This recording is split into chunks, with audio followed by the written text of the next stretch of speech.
Hello students, welcome back.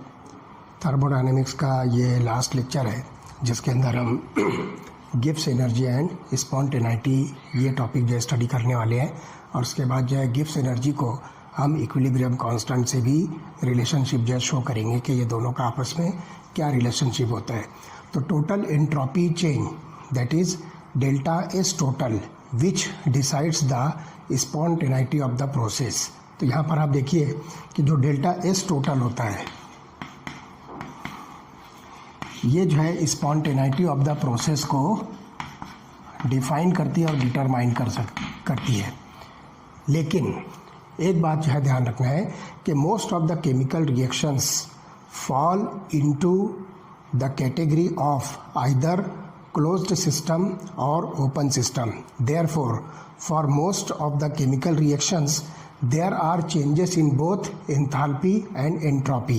तो यहाँ पर जो आप देखिए कि closed और open system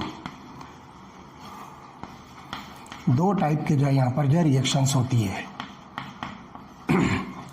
और इन दोनों के अंदर जो है एक बात जो है कॉमन होगी कि यहाँ पर जो है जो केमिकल रिएक्शंस के अंदर जो चेंजेस होते हैं वो चेंजेस जो है एंथैल्पी और एंट्रोपी के चेंजेस की वजह से जो है होती है।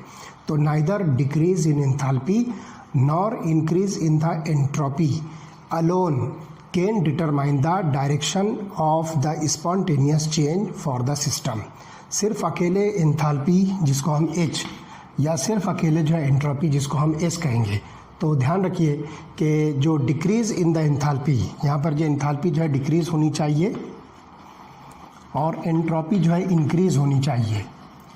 तो सिर्फ ये दोनों फैक्टर जो है अकेले जो है स्पॉन्टेनिटी के डायरेक्शन को जो है सिस्टम के डिफाइन नहीं कर सकते। तो इसके लिए हम यहाँ पर क्या करेंगे कि एक नया जो है थर्मोडायनेमिक फंक्शन यूज़ करेंगे जिसको हम नाम देंगे Gibbs energy. It is called as Gibbs energy. तो जो आज हम स्टडी करने वाले हैं वो है गिब्स एनर्जी, या इसका एक दूसरा नाम है गिब्स फंक्शन, और इसको हम जो है कैपिटल जी से जो है रिप्रेजेंट करेंगे। गिब्स एनर्जी और Gibbs function it is indicated by capital G, और इसकी जो रिलेशन होगी G is equal to H minus T S. ये एंथैल्पी और एंट्रोपी से जो है इस तरह से इस इक्वेशन से जो है रिलेटेड होती है। तो यहाँ पर आप देखोगे कि Gibbs energy is an extensive property and a state function. Therefore change in Gibbs energy for the system can be written in this manner. ये जो हम यहाँ पर g is equal to H minus T S लिख रहे हैं, इसको आप लिखिए delta G of the system is equal to delta H of system minus T into delta S of the system. तो यहाँ पर जो है आप देखोगे कि यहाँ पर चेंज इन एंथैल्पी और चेंज इन एंट्रोपी हम जो कंसिडर कर रहे हैं, तो ये चीज़ आपको जो है समझ में आती है। तो at constant temperature delta T is equal to 0 ये इक्वेशन जो है आपको मिलती है। इसको जो है आप सिर्फ सिंप्लीफाई कर दो तो सब जगह पर देखो सिस्टम टर्म है, आप इसको ओमिट कर दीजिए तो it gives rise to delta G is equal to delta H minus T delta S. तो ये जो है एक्चुअली जो है गिब्स फ्री एनर्जी चेंज की जो है इक्वेशन है जो delta H minus T delta S के बराबर है वो होगी, जिसमें डेल्टा जी जो है change in Gibbs free energy और इसको आप जो है चेंज इन एंथैल्पी कहोगे, this is change in entropy है। तो here we have considered both terms together for spontaneity. तो यहाँ पर हम जो है दो टर्म जो है एक साथ ले रहे हैं स्पॉन्टेनिटी के लिए, जिसमें energy in terms of enthalpy change and entropy that is a delta S that is a measure of disorder. तो यहाँ पर जो एंथैल्पी चेंज भी चाहिए और मेजर ऑफ डिसऑर्डर भी चाहिए। तो ये दोनों टर्म्स को हम जो है स्पॉन्टेनिटी के लिए जो है साइमल्टेनियसली कंसिडर कर रहे हैं। तो dimensionally if we analyse we find that delta G has units of energy because both delta H and delta S are energy terms। तो यहाँ पर जो दोनों ही जो है एनर्जी टर्म्स हैं।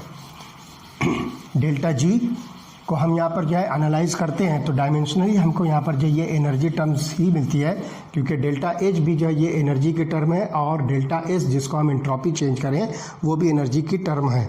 तो इस तरह से अगर आप जो है टी डेल्टा एस की जो है यूनिट देखो टी डेल्टा एस, तो यहाँ पर देखिए टेम्परेचर को हम जो है केल्विन में कैलकुलेट करेंगे और डेल्टा एस को हम जो है जूल्स पर केल्विन में जो है कैलकुलेट करेंगे, जूल्स पर केल्विन, तो ये दोनों कैंसिल हो जाएगा, तो आपको एंट्रोपी चेंज की जो यूनिट मिलेगी दैट इज इन जूल्स। तो टी डेल्टा एस की जो वैल्यू होगी वो जूल्स में होगी। Now consider how delta G is related to the reaction spontaneity. Reaction spontaneity से जो है डेल्टा जी, जिसको हम चेंज इन गिब्स एनर्जी जो है कहेंगे, वो कैसे रिलेटेड है। तो हमारे पास एक इक्वेशन है, delta S total, delta S total is equal to delta S of the system plus delta S of the surroundings। ये हमारे पास जो है एक इक्वेशन है। तो if the system is in equilibrium, thermal equilibrium with the surroundings, then the temperature of the surrounding is same as that of the system। अगर हम यहाँ पर जो किसी सिस्टम को थर्मोडायनेमिक मतलब जो है थर्मली इक्विलिब्रियम स्टेट में हम कंसिडर करते हैं, तो इस इक्विलिब्रियम पर क्या होगा कि जो टेम्परेचर होगा वो सराउंडिंग का टेम्परेचर जो है same as the temperature of the system होगा। Also increase in the enthalpy of the surrounding is equal to decrease in enthalpy of the system. तो यहाँ पर आप देख सकते हो कि increase in enthalpy, increase in enthalpy of the surrounding, तो मैं यहाँ पर लिखूंगा increase of in enthalpy of surroundings that must be equal to decrease in the enthalpy of the system। तो ये चीज़ है आप यहाँ पर लिख सकते हो, that is decrease in enthalpy of system। ये कंडीशन हमारे पास आएगी जब कोई भी सिस्टम को आप थर्मल इक्विलिब्रियम पर जो है कंसिडर करोगे। तो यहाँ पर हम लिखेंगे delta S surrounding, delta S surrounding is equal to delta H surrounding upon T, जिसको आप जो इक्वल कर सकते हो minus delta H of the system upon T, delta H of the system upon T. आप ये वाली जो आपकी वैल्यू है, इस वैल्यू को आप यहाँ पर जो डेल्टा एस सराउंडिंग यहाँ पर पुटअप कीजिए, तो देखिए आपको जो इक्वेशन मिलेगी वो इस तरह से होगी, delta S total is equal to delta S system minus delta H system upon T. तो इस तरह से आप यहाँ पर जो है इस इक्वेशन को जो है कंसिडर कर सकते हो। For spontaneous process delta S total must be greater than zero, so T delta S, यहाँ पर जो हम इसको क्या करेंगे, इस रिएक्शन को पहले हम क्या करेंगे, रीअरेंज करते हैं। और रीअरेंज करने में हम जो है दोनों साइड जितने भी पैरामीटर्स आपको दिखते हैं, जितने भी फंक्शंस आपको दिखते हैं, इन सबको जो है आप टी से मल्टीप्लाई कीजिए, तो ये हो जाएगा T delta S total is equal to T delta S of the system minus delta H of the system.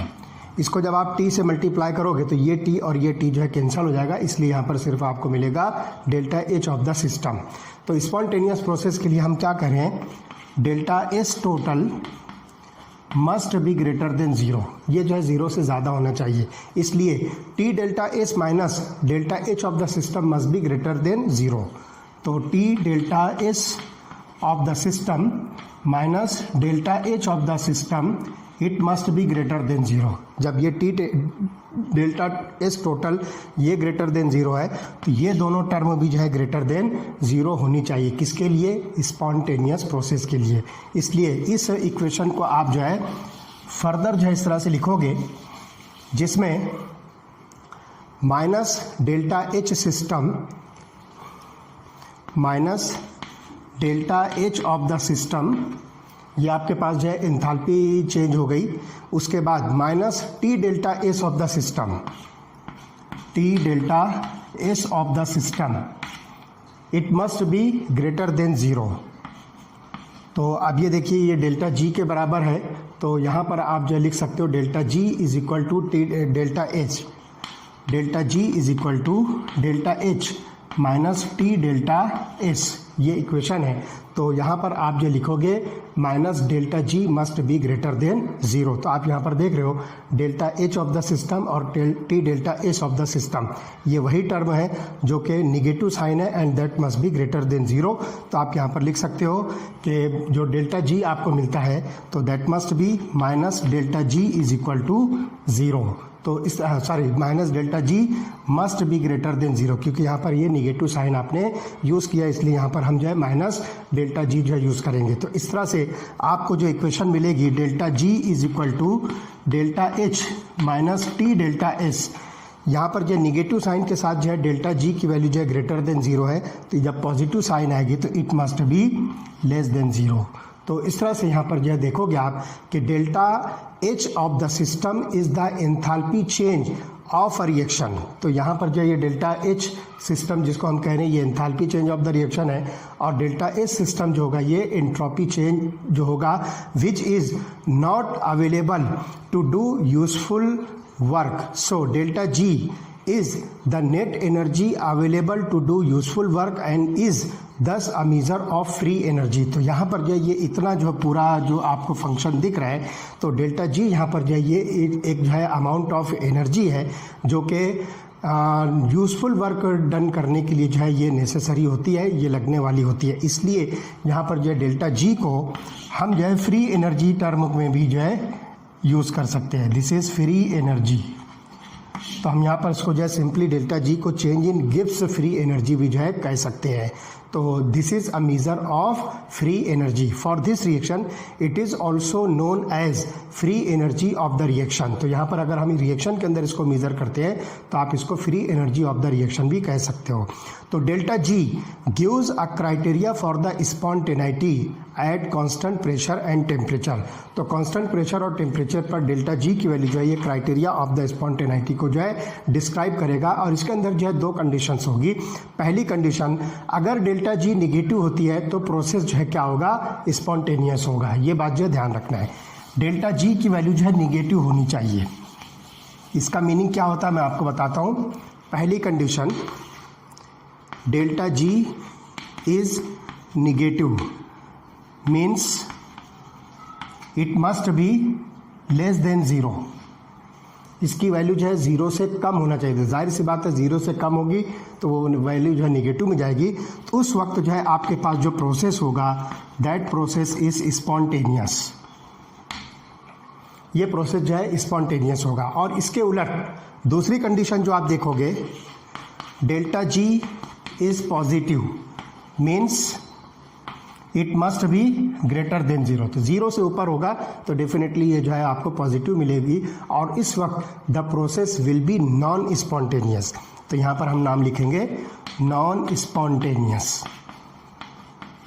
तो ये बात जो है हमेशा ध्यान रखना है कि हमारे पास जो है किसी भी रिएक्शन की स्पॉन्टेनिटी को डिस्क्राइब करने के लिए सिर्फ चेंज इन एंथैल्पी और चेंज इन एंट्रोपी जो ये नहीं चलने वाली है, बल्कि उसके साथ साथ वहाँ पर जो है गिब्स एनर्जी चेंज भी चाहिए। तो ये तीन फैक्टर्स साइमल्टेनियसली मिलकर किसी भी रिएक्शन की स्पॉन्टेनिटी को जो है डिस्क्राइब करते हैं। तो जनरली हमारे पास इंक्रीज इन द एंथैल्पी, और दूसरा जो है डिक्रीज इन द एंट्रोपी, और तीसरा यहाँ पर जो है आप देखोगे कि डेल्टा जी की वैल्यू जो है मोस्टली ये निगेटिव होनी चाहिए। लेकिन कुछ और भी बहुत सारी कंडीशंस हैं, हम अभी आपको वो बताने वाले हैं कि कौन कौन सी कंडीशन के अंदर आप देखोगे कि रिएक्शन जो है स्पॉन्टेनियस हो सकती है। बहुत सारे फैक्टर्स होते हैं जो उसकी कंडीशन को जो है गवर्न करते हैं, और उस पर से रिएक्शन स्पॉन्टेनियस होगी या नॉन स्पॉन्टेनियस होगी वो हम देखते हैं। अब देखिए आपकी बुक में जो है एक नोट है, वो नोट जो है मैं यहाँ पर जो है एक्सप्लेन कर रहा हूँ कि if a reaction has the enthalpy change and positive entropy change,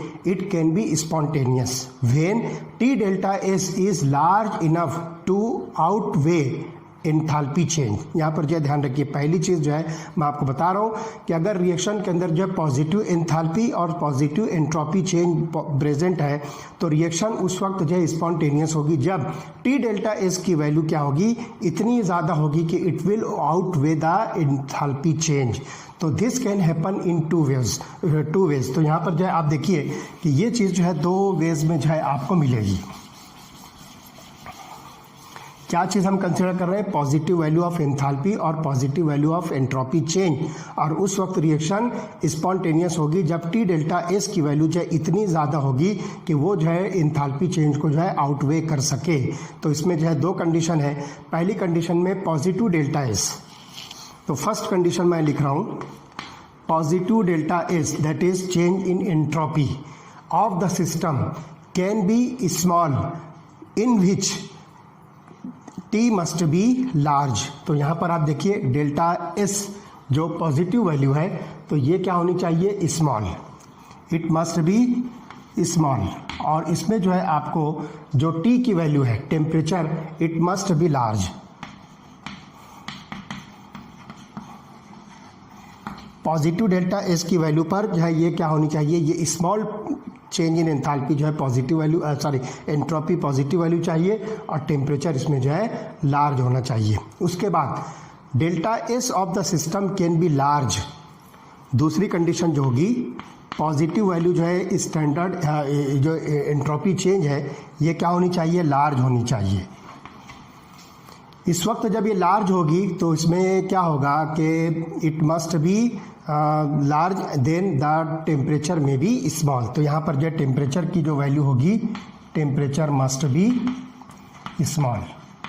तो ये दो कंडीशंस के अंदर जो है हम यहाँ पर जो है स्पॉन्टेनिटी ऑफ द रिएक्शन को एक्सप्लेन कर सकते हैं। तो आप देखिए, the former is the one of the means why reactions are often carried out at high temperature. तो यहाँ पर जो ये कंडीशन आपको एक बताता है कि बहुत सारी केमिकल रिएक्शन जो हाई टेम्परेचर पर भी क्यों होती है। उसकी वजह यहाँ पर होती है कि डेल्टा एस की जो वैल्यू है पॉजिटिव ये लार्ज होती है। तो यहाँ पर जो है टी मस्ट बी स्मॉल। तो यहाँ पर जो है आप देखोगे कि अब एक टेबल जो है आपकी बुक में दिया हुआ है, वही टेबल मैं यहाँ पर बनाता हूँ जो कि समराइज करता है कि the effect of temperature on spontaneity of the reaction.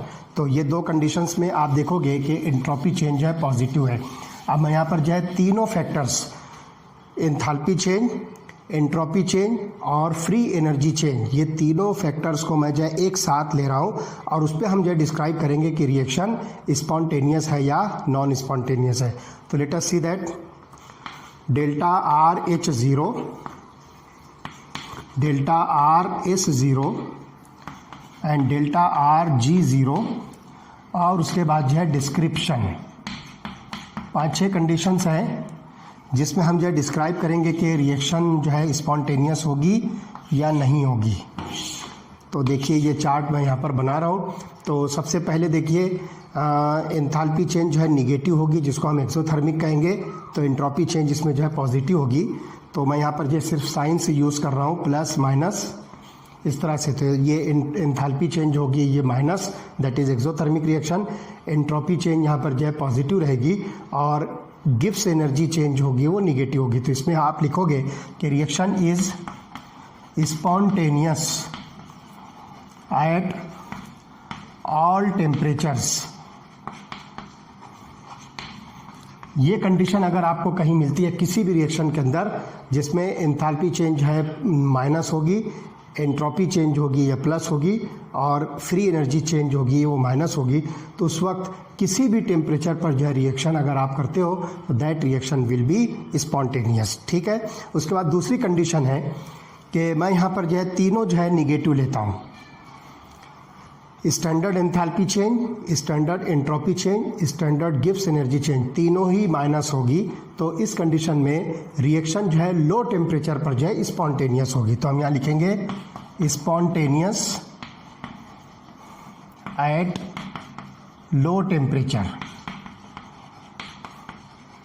ये जो है सेकंड कंडीशन हो गई कि इस कंडीशन को भी अगर आप जो है किसी केमिकल रिएक्शन के अंदर फाइंड करते हो तो you may say that reaction is spontaneous at low temperature. ये कंडीशन हो गई। उसके बाद standard enthalpy change minus, entropy change minus, लेकिन फ्री एनर्जी चेंज है यहाँ पर ये प्लस होगी। तो इस वक्त reaction is spontaneous eight high temperature. तो हम यहाँ पर मेंशन करेंगे spontaneous eight high temperature. Reaction जो हाई टेम्परेचर पर जो है स्पॉन्टेनियस होगी। तो ये तीसरी कंडीशन हुई। अब चौथी कंडीशन में आप देखिए कि दो वैल्यूज जो है आप पॉजिटिव लीजिए और ये निगेटिव वैल्यू आप जो है कंसिडर कीजिए, तो यहाँ पर रिएक्शन आपको हाई टेम्परेचर पर जो है स्पॉन्टेनियस मिलेगी। तो यहाँ पर आप ध्यान रखिए स्पॉन्टेनियस एट हाई टेम्परेचर, ये दो कंडीशन सेम है कि हाई टेम्परेचर पर रिएक्शन जो स्पॉन्टेनियस होगी, लेकिन आप यहाँ पर देख रहे हो कि ये तीन जो आपके पास में जो फिजिकल स्टेट्स हैं, जो फिजिकल प्रॉपर्टीज़ है, ये जो है डिफरेंट वैल्यूज़ है। उसके बाद दो कंडीशंस होती है जिस पर रिएक्शन जो है नॉन स्पॉन्टेनियस होगी, जिसमें आप जो है ये तीनों कंडीशंस को जो है पॉजिटिव कंसिडर कीजिए। तो यहाँ पर रिएक्शन जो है non spontaneous at low temperature होगी। रिएक्शन को मैं यहाँ लिखता हूँ non spontaneous at low temperature, ये एक कंडीशन हो गई जिस पर रिएक्शन जो है नॉन स्पॉन्टेनियस होगी, जिसमें आप जो है ये तीनों वैल्यू पॉजिटिव देखोगे।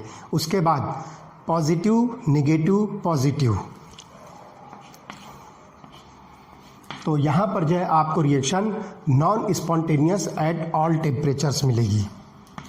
Non spontaneous at all temperatures. तो इस तरह से आप देखोगे कि ये टोटल 1 2 3 4 5 6 कंडीशंस हैं जिसमें आप standard enthalpy change, standard entropy change और standard Gibbs energy change for the reaction जो कंसिडर कर रहे हो। और पहली जो चार कंडीशन है 1 2 3 4, ये चार कंडीशंस में रिएक्शन जो है स्पॉन्टेनियस होगी। और उसके बाद जो है आपको यहाँ पर जो है टेम्परेचर की कंडीशंस जो है बताई गई है कि कौन से टेम्परेचर पर ये चार वेराइटी की जो रिएक्शन होगी वो स्पॉन्टेनियस होगी। उसके बाद जो है ऐसी जो है टेम्परेचर कंडीशन पर आपको जो है दो टाइप जो है मिलती है जिसमें रिएक्शन नॉन स्पॉन्टेनियस होगी। सो this is about the entropy and Gibbs energy change of the reaction. तो यहाँ से जो है बहुत आसानी के साथ इस चार्ट को जो है आप बहुत अच्छी से जो है स्टडी कीजिए, तो इस कंडीशंस पर जो है आपको इजीली जो है ये बात जो है डिस्क्राइब होकर मिलेगी कि कौन से टाइप की कंडीशन में आप जो है रिएक्शन को स्पॉन्टेनियस ऑब्जर्व कर सकते हो। Okay, so this is Gibbs energy and spontaneity of the reaction. चलिए अब नेक्स्ट हम देखते हैं entropy and second law of the thermodynamics. Entropy and second law of thermodynamics.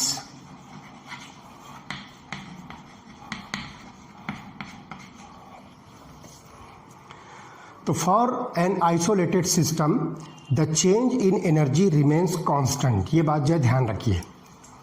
For an isolated system the change in energy is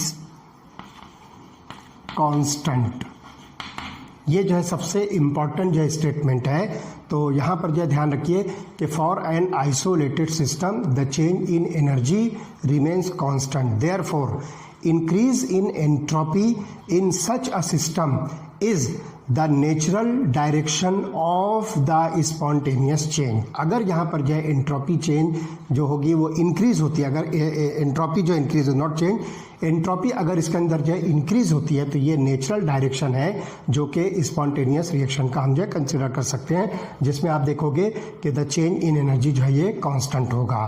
तो this in fact is the second law of thermodynamics. तो ये जो statement जो line आपको दिख रही है ये सेकंड लॉ ऑफ थर्मोडायनेमिक्स जो है स्टेटमेंट है।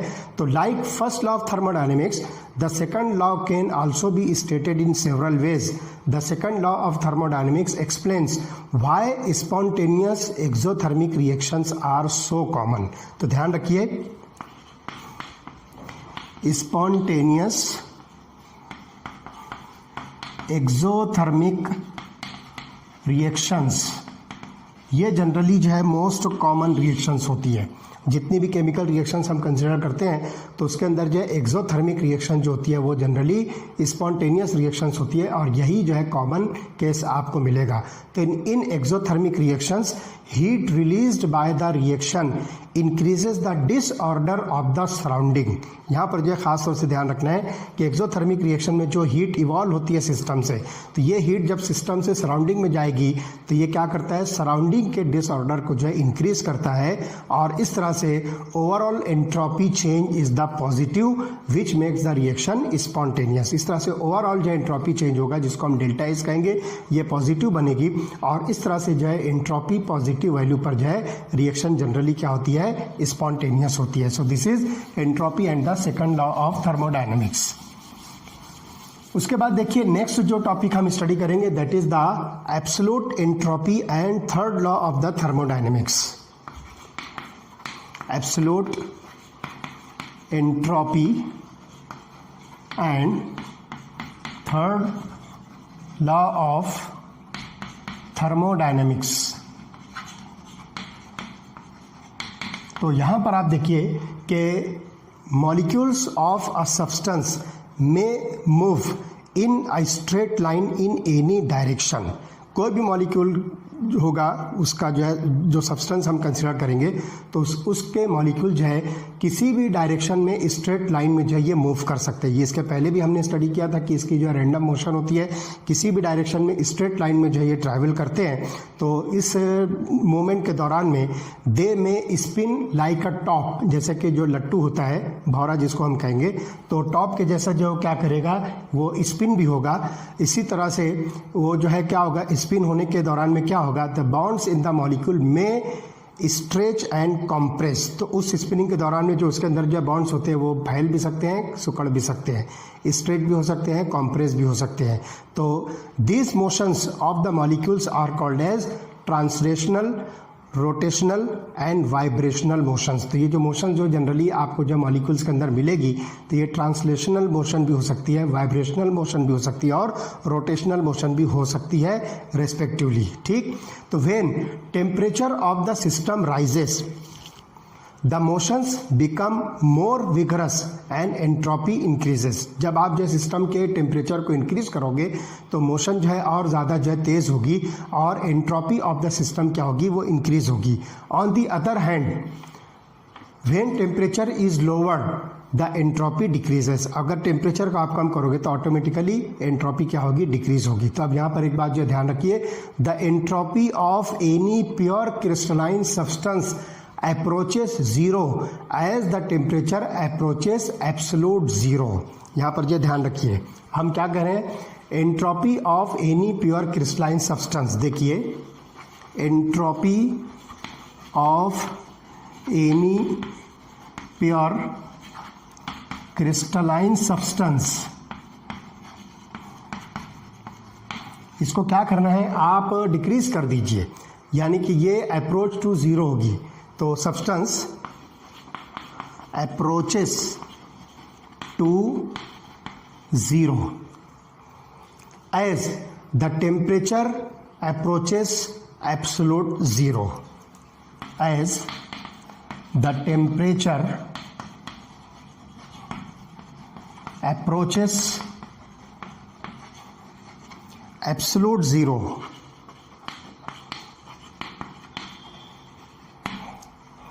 तो एब्सोल्यूट जीरो, तो ये होता है थर्ड लॉ ऑफ थर्मोडायनेमिक्स। तो this is the statement of third law of thermodynamics, and this is so because there is the perfect order in a crystal at absolute zero. आप जब absolute zero consider करते हो temperature, तो उस वक्त जो crystal होता है वो अपने परफेक्ट ऑर्डर पर होता है, मतलब वहाँ पर जो है एंट्रोपी क्या हो जाएगी, एग्जैक्टली जो है जीरो हो जाएगी, और इसको हम नाम दे रहे हैं third law of thermodynamics.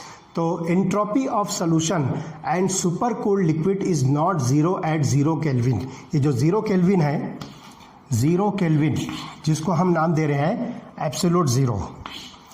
Absolute zero is nothing but zero kelvin. तो आप यहाँ पर देखोगे कि जो सोल्यूशंस होते हैं या जनरली सुपर कूल्ड लिक्विड्स होते हैं, तो इसकी जो एंट्रोपी है वो जीरो नहीं होती है। ये बात जो आपको ध्यान रखना है। यहाँ पर हम जो एब्सोल्यूट जीरो पर जो है एंट्रोपी को जो जीरो कंसिडर कर रहे हैं वो किसके लिए है, क्रिस्टलाइन सब्सटेंस के लिए है, क्योंकि क्रिस्टलाइन सब्सटेंस के अंदर जो होगा एब्सोल्यूट जीरो टेम्परेचर पर जो मॉलिक्यूल का जो ऑर्डर होगा वो बिल्कुल परफेक्ट होगा। तो the importance of third law lies in the fact that It permits the calculation of absolute values of entropy of the pure substances from thermal data alone. सिर्फ थर्मल डेटा अगर आपको दिया जाए, एंथैल्पी चेंज वगैरह दी जाए, तो उस पर से आप जो है बहुत आसानी के साथ उसकी जो है टोटल वैल्यूज ऑफ एंट्रोपी जो है कैलकुलेट कर सकते हो. तो for pure substance this can be done by summing Q reversible upon T increments from 0 kelvin to 298 kelvin. तो 0 केल्विन से लेकर आप जो है 298 केल्विन तक के इन सब को जो है समराइज कर दीजिए, उनको जो है उनका जो है समेशन कर दीजिए. तो Q reversible upon T value से जो है आप बहुत आसानी के साथ एंट्रोपी चेंज को जो है कैलकुलेट कर सकते हो. आप देखिए इसके अंदर जो है एक लास्ट टॉपिक है, that is Gibbs energy and the equilibrium. Gibbs energy और इक्विलिब्रियम को आप जो है कैसे रिलेट कर सकते हो, आपस में एक दूसरे के साथ जो है कैसे उसको एक्सप्लेन कर सकते हो, वो टॉपिक हम इसमें जो है स्टडी करेंगे. That is Gibbs energy and equilibrium.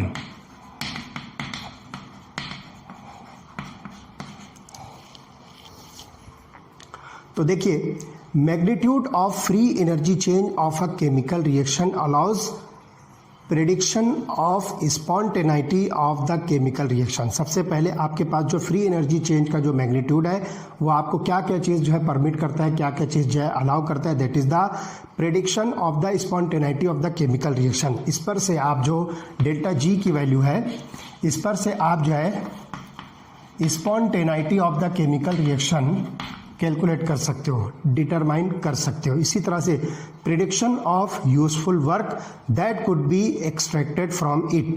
तो इस पर से जो है आप यूजफुल वर्क प्रेडिक्ट जो है कर सकते हो कि सिस्टम जो है कितना यूजफुल वर्क डन कर रहा है. तो ये दो चीज़ें आपको जो है स्टैंडर्ड गिब्स एनर्जी चेंज से जो है मिलेगी. तो let us examine the free energy changes in irreversible reactions. यहाँ पर जब हम इरिवर्सिबल चेंज के अंदर जो फ्री एनर्जी चेंजेस को जो एग्जामिन करते हैं, the term reversible indicates that a given reaction can proceed in either direction. तो रिवर्सिबल प्रोसेस को हम कहते हैं कि जो चेंज हो रहा है वो either direction, that is from left to right और राइट टू लेफ्ट, कोई भी डायरेक्शन में हो सकता है. हम वो चीज़ उसके अंदर जो है कंसिडर करेंगे. साइमल्टेनियसली, तो ये दोनों डायरेक्शन में जो है जो चेंज हो रहा है वो साइमल्टेनियस होगा. इस प्रोसेस को हम जनरली जो है रिवर्सिबल कहेंगे. तो यहाँ पर ध्यान रखिए, so that a dynamic equilibrium is setup. तो ये कंटिन्यूअसली ये चलता रहेगा वन आफ्टर अनदर, कभी रिएक्टेंट टू प्रोडक्ट, कभी प्रोडक्ट टू रिएक्टेंट, ये कंटिन्यूअस जो है चलता रहेगा साइमल्टेनियसली. तो इसमें क्या होगा कि उस वक्त तक इस प्रोसेस को आपको जो है कंसिडर करना है जब तक कि इसमें एक डायनामिक इक्विलिब्रियम ना आ जाए. That means rate of the forward reaction must be equal to rate of the reverse reaction. ये चीज़ जब तक आपको जो है नहीं मिल जाती है उस वक्त तक आप जो है इस रिवर्सिबल रिएक्शन को जो ऑब्जर्व कीजिए. This means that the reaction in both the directions should proceed with a decrease in G value. यहाँ पर जो इसका मतलब, यहाँ पे हम जो डायनामिक इक्विलिब्रियम जो कंसिडर कर रहे हैं, डायनामिक इक्विलिब्रियम, डायनामिक मतलब यहाँ पर जो है कंटिन्यूअस जो है आपको यहाँ पर जो इक्विलिब्रियम मिल रहा है. तो इसकी जो एक्चुअल मीनिंग है कि this means that the reaction in both the directions should proceed with a decrease in free energy. तो यहाँ पर जो है बोथ डायरेक्शंस में डिक्रीज इन फ्री एनर्जी आपको मिलनी चाहिए, डिक्रीज इन जी वैल्यू. तो ये चीज़ अगर आप देखते हो तो विच सीम्स इम्पॉसिबल, ऐसा हो ही नहीं सकता है कि अगर आप जो है कोई रिएक्शन कंसिडर कर रहे हो और दोनों डायरेक्शंस के अंदर जो है जो डायनेमिक इक्विलिब्रियम क्रिएट हो रहा है तो उसके अंदर जो है दोनों तरफ जो है decrease in G value that is free energy हो, ये इम्पॉसिबल है. But it is possible only if at equilibrium the free energy of the system is minimum. ये उस वक्त पॉसिबल होगा जब free energy of the system जो है मिनिमम होगा. तो उस इक्विलिब्रियम पर जो है आप इसको जो है कंसिडर करते हो. If it is not the system would spontaneously change to configuration of the lower free energy. अगर ये सिस्टम नहीं हुआ तो यहाँ पर क्या करना है कि आपको स्पॉन्टेनियसली जो चेंज होगा उसके कॉन्फ़िगरेशन को आप क्या कीजिए, लो कीजिए. उसकी जो फ्री एनर्जी होगी उसके कॉन्फ़िगरेशन को आपको क्या करना पड़ेगा, कम करना पड़ेगा. So the criterion for the equilibrium A plus B gives rise to C plus D is where delta R G is equal to 0। तो यहाँ पर हम जो है एक केमिकल रिएक्शन जो है कंसिडर करते हैं, एक general chemical reaction whatever it may be, A plus B gives rise to C plus D. तो यहाँ पर जो है delta R G that is the enthalpy change for the reaction, ये आपको वैल्यू मिलनी चाहिए 0। तो गिव्स energy for reaction in which all reactants and products are in standard states is indicated by delta RG0। तो यहाँ पर जो है इसको आप इंडिकेट करोगे delta RG0। This is the standard change in गिव्स free energy for the reaction. तो यहाँ पर जो है जितने भी रिएक्टेंट या प्रोडक्ट्स होंगे ये सब के सब जो अपने स्टैंडर्ड स्टेट में होंगे, जैसे कि सॉलिड, लिक्विड, गैस या एक्वियस सोल्यूशन होगा, वाट एवर जो भी होगा वो सारी चीज़ें स्टैंडर्ड, उसका जो प्रेशर होगा और उसका जो वर्किंग टेम्परेचर होगा ये सब जो स्टैंडर्ड वैल्यूज पर होगा। तो ये delta RG0 is related to equilibrium constant by the equation. तो यहाँ पर हम लिखेंगे delta R G is equal to delta RG0 minus RT plus RT ln K, where this K is the equilibrium constant. अब आप देख रहे हो कि डेल्टा RG यहाँ पर जो है 0 है, तो ये वैल्यू आप यहाँ पुट कीजिए। तो 0 is equal to delta RG0 plus RT ln K। आप डेल्टा RG0 को आप इधर ही रहने दीजिए, RT ln K को आप इस तरफ लाइए, तो आपको इक्वेशन मिलेगी delta RG0 is equal to minus RT ln K। तो ये जो इक्विलिब्रियम कांस्टेंट के साथ जो इसका रिलेशनशिप आपको मिलता है, उसके बाद नेचुरल लॉगरिथम की वैल्यू आप जो पुटअप कीजिए तो आपको मिलेगा delta RG0 is equal to minus 2.303 RT log of K। तो इस तरह से ये इक्वेशन आपको जो दिखती है, तो इस इक्वेशन को आप कहोगे this is the equation showing the relationship between standard change in गिव्स free energy for the reaction and the equilibrium constant K। तो इस तरह से आप जो है यहाँ पर इसको लिख सकते हो। अब आप यहाँ पर देखिए कि डेल्टा RG की वैल्यू जो है, जिसको हमने delta H minus T delta H कहा था, तो आप देखिए यहाँ पर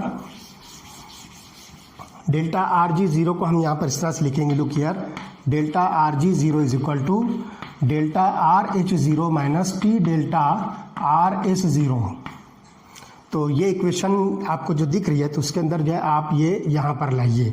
तो डेल्टा RG की जगह पर आप जो है ये वैल्यू पुट कीजिए, तो ये मिलेगा delta RH0 minus T delta RS0 is equal to minus 2.303 RT log of K। तो इक्विलिब्रियम कांस्टेंट को आप यहाँ पर जो है एंट्रोपी चेंज के साथ में भी जो है क्या कर सकते हो, कोरिलेट कर सकते हो, एंथैल्पी चेंज के साथ भी जो है कोरिलेट कर सकते हो।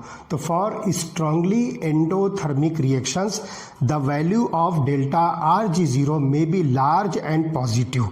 जो एंडोथर्मिक रिएक्शंस होती है उसके अंदर डेल्टा RH0 की वैल्यू जो होती है वो क्या होती है, पॉजिटिव भी होगी और ये लार्जर भी होगी।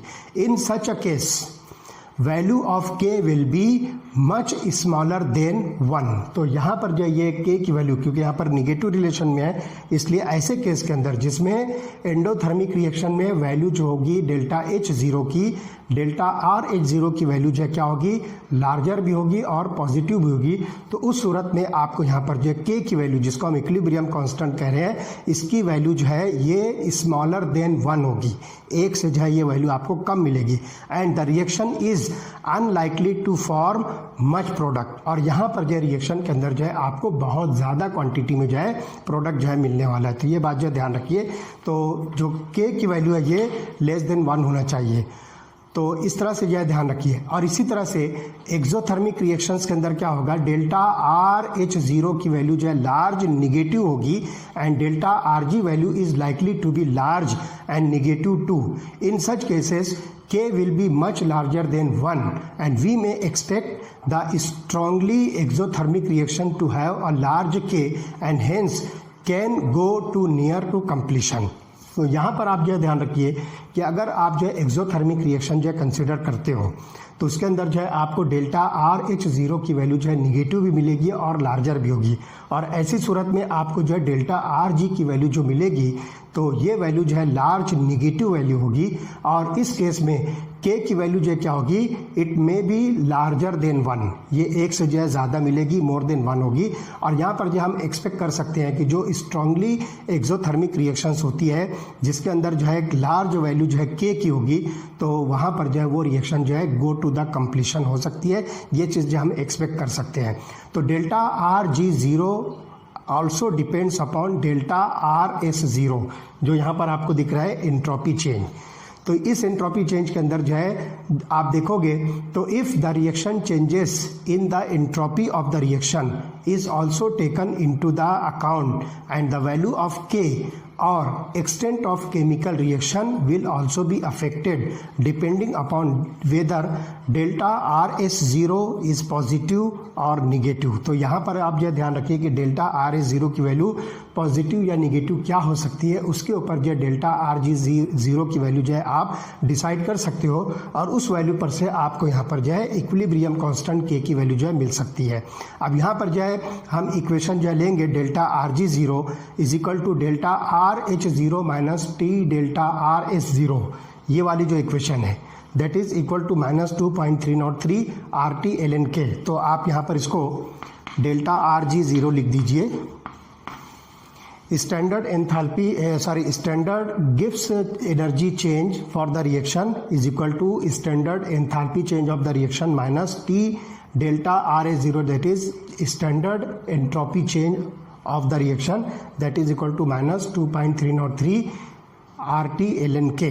तो यहाँ पर जो है इसको R T log of K, तो लॉग ऑफ के की जगह आप यहाँ पर जो है 2.303 हटा दीजिए, तो फिर से ये जो है नेचुरल लॉगरिथम बनेगा that is R T L N K, natural logarithm of के।